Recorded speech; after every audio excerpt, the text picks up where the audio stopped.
Hey everybody, Phil here. Today I'm going to talk about 10 ways to make your poker career unsuccessful. These are all things that I think will hold you back in one way or another. I'm going to talk about why that is for each of them. Then at the end, I'm going to talk about two of these that actually I've struggled with the most and mistakes that I've made in my career. So without further ado, let's get to the list. First way to make your poker career unsuccessful is to get into poker for the money. I've known so many people that, especially during the height of the poker boom in the early 2000s, just knew somebody who was making a lot of money playing poker, and they said, oh, I'll give it a try too. And actually, you could at first, and even now today, without that kind of passion or love of the game, you can start to do well. But poker is such a challenging career, especially emotionally. You need so much resilience in the face of extended downswings, games drying up, and having to potentially completely shift gears and kind of change your career path.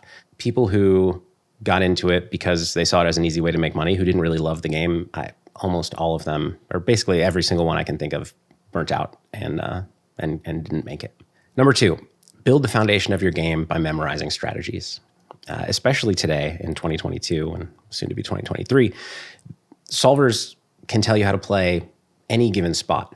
And these are extremely powerful tools, and they've advanced the game a huge amount.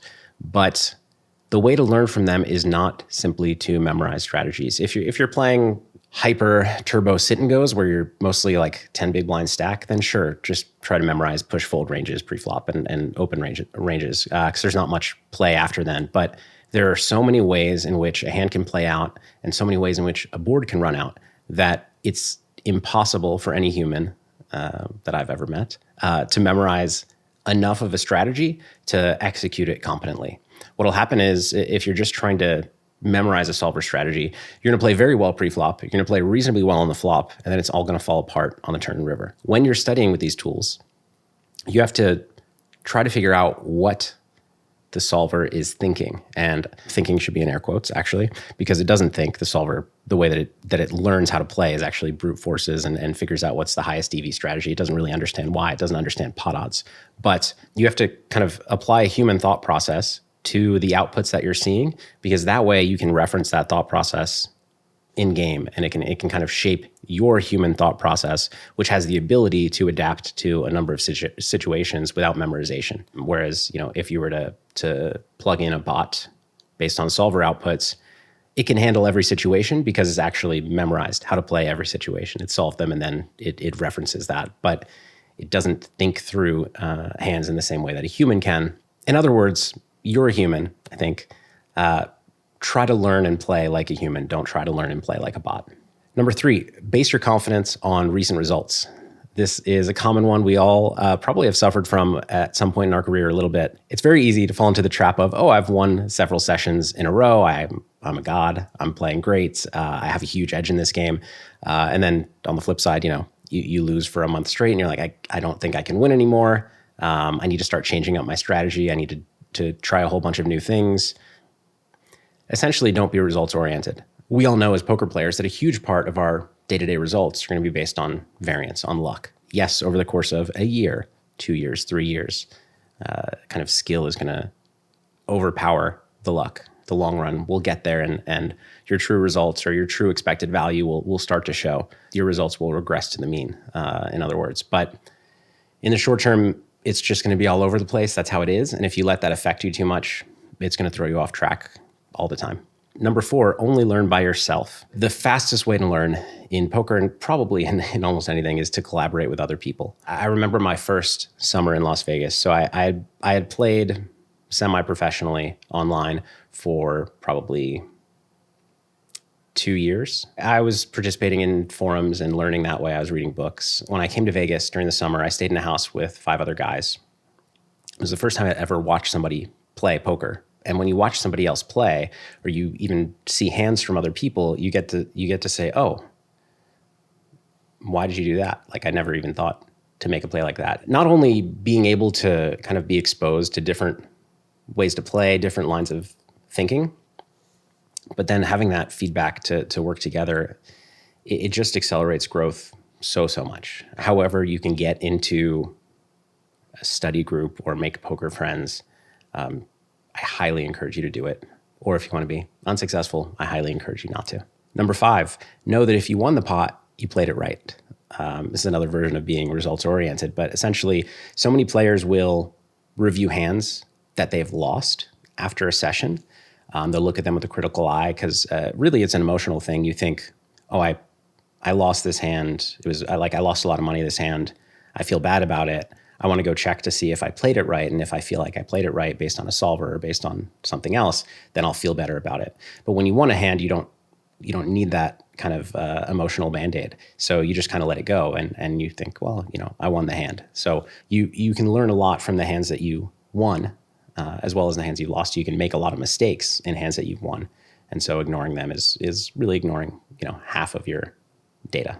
6th way to make sure your poker career is unsuccessful: quit early when you're winning. And when you're losing, play as long as you can to try to get unstuck. This is one that most people suffer from. I actually personally never had the issue of wanting to quit to book a win. I like to play a really long time, win or lose. In simple terms, when you're winning, your mood is better. You're experiencing less fear and nervousness while you're playing, and essentially you're going to play better when you're winning. When you're losing, you're going to have some kind of tilt, whether it's a desire to gamble more to get unstuck, a fear of making a big bluff and losing another buy-in, a number of things like that. So by playing longer sessions when you're losing, you're actually putting in more hands on your C and D game and fewer hands. By quitting when you're winning, you're putting in fewer hands when you're on your A game. So do the opposite of that. And because you're not going to want to emotionally, it's important to kind of set stop losses ahead of time that you kind of promise yourself you're going to stick to.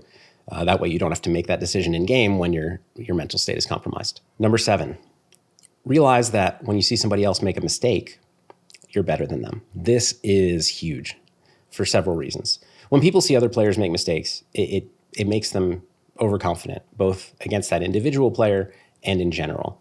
The fact of the matter is, if you go through a session you played, like if you and I were sitting next to each other and we were going through every hand that you played, there would be so many hands where before I comment on it, you would say, oh, I messed that one up because this, or oh, that was just a brain fart. I don't know what happened. Or I made a mistake there, but I know exactly what to do now. I normally know what to do there. So I get it. And those things are often true. Like we make mistakes. Like sometimes we just fail to think about what we should have thought about. Sometimes we didn't have enough time to figure it out in the moment and we acted, and afterwards we're like, oh, that was a mistake. I know better than that. So we give ourselves the benefit of the doubt. We accept those excuses in ourselves, but when we see somebody else make a bad play, we don't think, oh, they probably know what to do, but this time they messed up because they didn't have enough time to decide, or oh, they probably had a brain fart there and just made a mistake, whatever. They're a better player than that.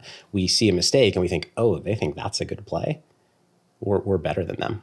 And if you do this, in addition to not giving players enough credit, you're just going to put yourself in games that are potentially too tough for you. Like you're going to see an edge in games that you have no edge in potentially, because you are going to see great players make mistakes all the time. We all do it. 8th way to ensure an unsuccessful poker career is to move up when you lose to chase those losses. We all know that we shouldn't do this, yet a lot of people still do it. It's very comforting emotionally to book more wins than losses. And so this shows itself in number 6, where people are often quitting when they're winning and chasing losses when they're losing. And here in number 8, where once they lose, they move up because it gives you a better chance of having a winning day. It's essentially, there's a concept in gambling, or kind of a strategy in gambling called the martingale strategy. The way it works is, let's say you're playing roulette, you're putting your money on black. You start by betting $5. And then if you win, you walk away, you won $5. If you lose, you bet $10. And then if you win that one, you walk away, you won $5. But if you lose that one, then you bet 20. Now, if you win that one, you walk away and you won $5. But if you lose, then you bet 40.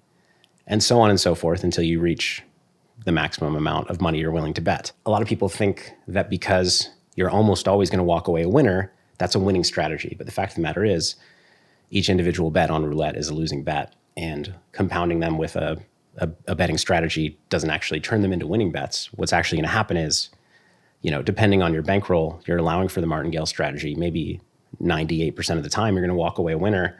But that 2% of the time, you're going to lose all the money you have. And every time you win, you only win $5. Coincidentally, I've seen a friend almost lose a ton of money doing that. He finally got it on like the $80,000 bet. So that's what people do. They apply it to poker as well, trying to chase losses so that they can have a winning day. Poker's not about how many winning days you have. It's how much you want at the end of the year. So definitely don't do this. And not to mention the fact that when you're losing, you're playing worse. Now you move up to play bigger stakes. First of all, maybe you shouldn't be playing those stakes, even your best state. But second of all, now you're not in your best state and you're moving up to higher stakes, risking more money. It's the exact wrong time to do it. Number 9, trust every charming person you meet. This was something I learned over the years coming from the online background. So like all my early years in poker were online and transitioning into live poker. And it's something that a lot of my friends that have done the same thing have come up against. Essentially, in poker, like in all walks of life, there are untrustworthy people. And because poker is a game of money, there are people who are looking to take advantage of other people. Usually those who are successful at that, they're successful because they're charming. They seem really nice. They seem great. They're really easy to talk to, get along with, and they seem trustworthy. I think a lot of people like to believe that they have a good kind of internal compass for, when a person's a good person. But the fact of the matter is people who are kind of like career scammers, they succeed because they're really good at fooling people. And really, if you're looking at people who are going to a lot of career scammers probably going to be, probably going to be a psychopath. And those people are almost always charming. So I'm not saying that you should trust charming people less than people who are not charming, although maybe slightly. But essentially just protect yourself in all scenarios in poker. It's very easy to be influenced by people who are great at influencing you and loan people money or stake them or whatever the case may be. If they're not somebody you've known a long time and have good reason to trust, be very careful. And number 10, final way to ensure that you have an unsuccessful poker career is after playing and studying enough, reach the point where you've got it all figured out. I have seen people do this where, they've been winning for a while and they just stop trying to learn. They especially stop trying to learn from other people. As I talked about earlier, learning with other people is, I think, the kind of biggest hack to growth. But some people reach the point where they're really successful and they've learned so much with other people, and then by themselves, they think they're better than everybody else, and they no longer want to learn with people. You never have it all figured out. You could always improve from where you are right now. Even the best player in the world could improve a lot. If you love the game and you don't think you've got it all figured out, then that passion and curiosity is going to help you continue to get better and better over the years. All right, so now let's talk about the 2 that I have suffered from in my poker career. Before I do, you may know from one of my last videos that I've started this challenge with myself. Half of that challenge is a fitness bet. The other half is growing my following on social media, creating more content like this that hopefully you guys enjoy. So for the first time yet on my YouTube channel, I'm going to ask you to subscribe and like this video if you enjoyed it. If you didn't, please tell me it sucked. But without further ado, let's get into the 2 that I suffered from. So first is the only learn by yourself. Like I said, I had periods where I learned with other people, but for the first couple of years, I learned by myself. There was then a period where a lot of my poker friends got out of poker. And I was kind of left with no poker friends, and I didn't make new poker friends for several years. This happened around the time that I was launching Run It Once Poker and focusing more on the business. I kind of lost touch with people to collaborate with on poker. So there were kind of 2 periods in my career where there were essentially lulls in my growth because I was learning by myself. The other one was number 9, trust every charming person you meet.